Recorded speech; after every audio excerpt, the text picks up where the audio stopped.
Hello and welcome to the fourth lecture in 22nd chapter in our comprehensive course on AI, ML and DS. In previous lecture, we have done the standard scaling in which each column is scaled or its values are changed such that the mean of the values of the column will become 0 and the standard deviation for each column will become 1. Now we want to talk about this min-max scaling. Here there will be some mean, but the values will be confined to some given range. Most of the time, if you don't specify any range, then the value will be confined to 0 to 1, like this diagram. Okay, so that means this is 0 and this is 1 here. So all values will be between 0 to 1, and that means this mean will be at 0.5 because del curve is a symmetric curve, right? Okay, so 0 to 1, but you can also change it a little bit by specifying one argument only, say -1 to 1, or even some other value, say -5 to +5, or whatever value you want to take. So that min-max scaling you want to do. So this scaling brings all values into the range 0 to 1 or -1 to 1. It is useful for algorithms which are sensitive to the range of the data points. Again, it is that same example of California data set, that is this data set. And where is that? I think maybe I should display that data set first. So ranges of various, or I think, yeah, this output of describe will do. So the range of first would be maximum minus minimum, 115 minus 0.5, or that will be around 15, 14.5. This will be 52 minus 1, okay, 51. This would be 141 minus nearly 1, so that is 140. This would be 34 minus 0.33, or roughly 33.66, but these would be very large.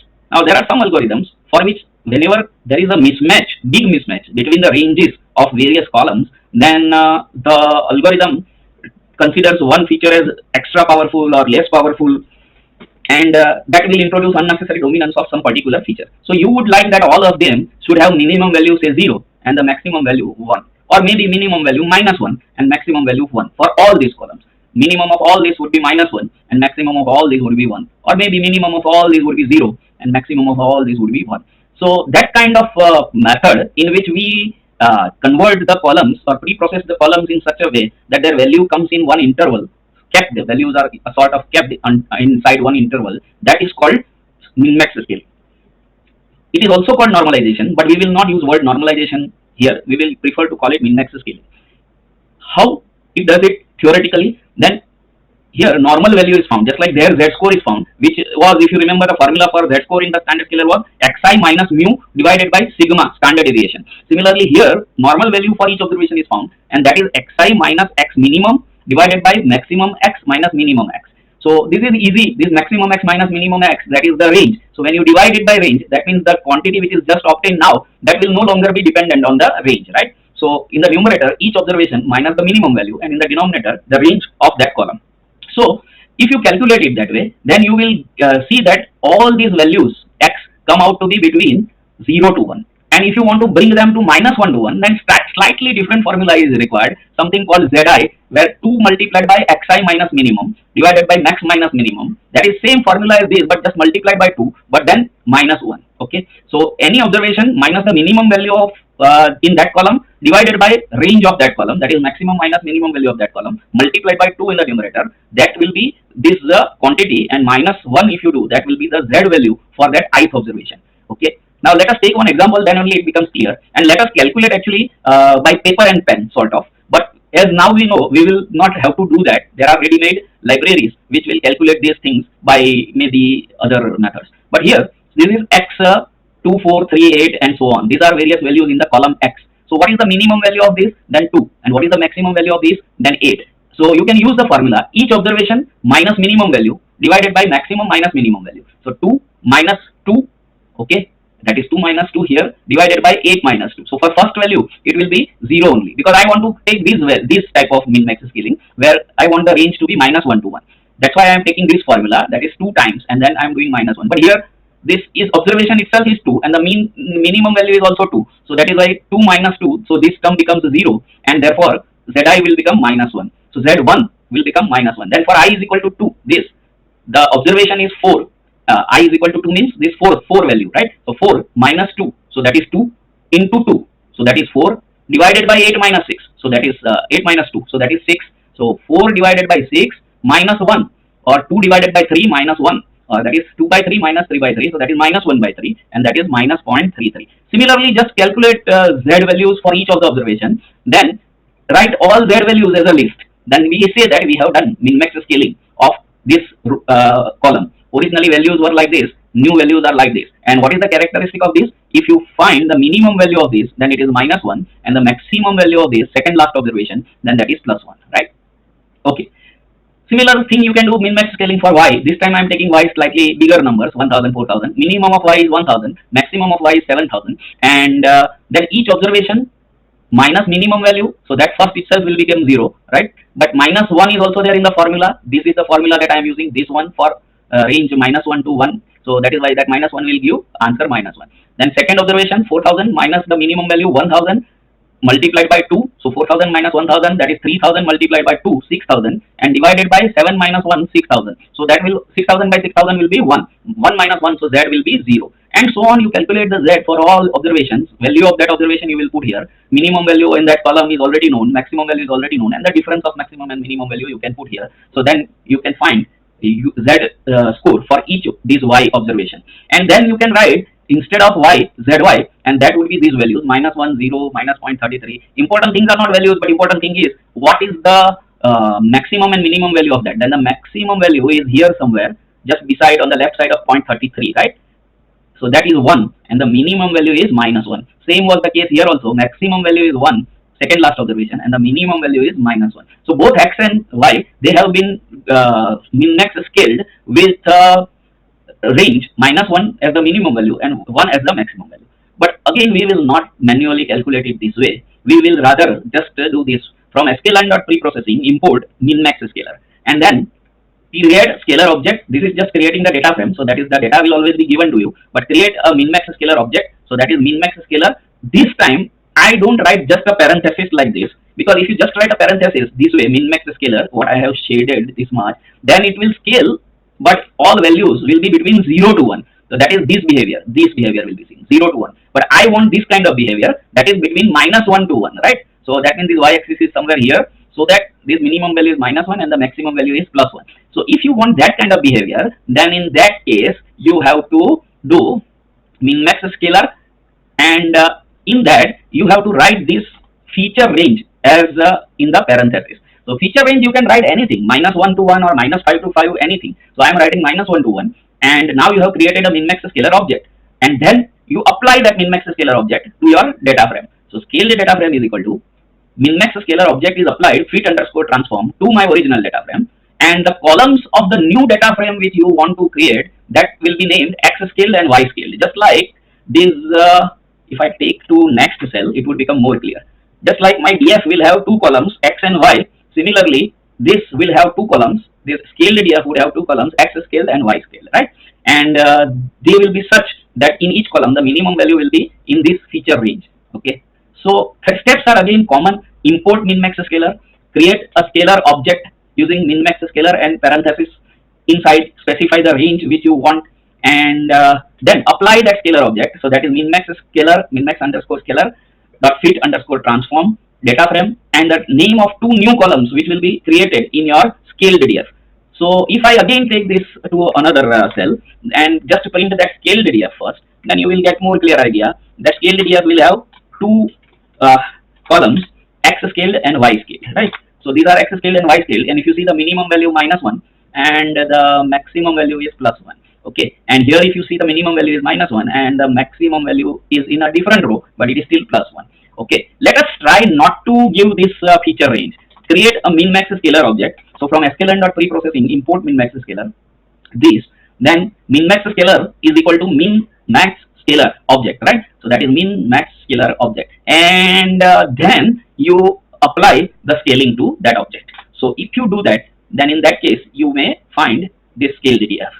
Okay, now x scaled and y scaled are obtained in this scaled df. But now if you see what is the minimum value, then it will be 0 and 1, and here also minimum value is 0 and maximum is 1. So if you don't specify any value as the feature range, then in that case you will get 0 and 1, this kind of scaling, that is 0 to 1, right? But if you want this y-axis shifted here and -1 to +1 should the range, then you will have to specify that as the feature range. So let me make it this original like this. Okay, So if you do this, now again if you see here minimum value and maximum value are 0 to 1. Now again if you see after specifying feature range, it is -1 to 1. Okay. So min-max scaling is in that way slightly more versatile than standard scaling, in the sense that it can give other feature ranges also. And one more thing is this also, that I can try with -5 to +5. Okay, and let us see if it successfully does it or not. It does it. So this is very useful, because sometimes -1 to +1 may not be enough. You want some significant, slightly larger value for certain applications. It is required. So in that case, you may choose some other minimum and maximum value and specify them, and then also you will get the answer. Okay. Now this is for feature range. So the steps remain same. Import min-max scalar object library, then create min-max scalar object with certain feature underscore range. Okay.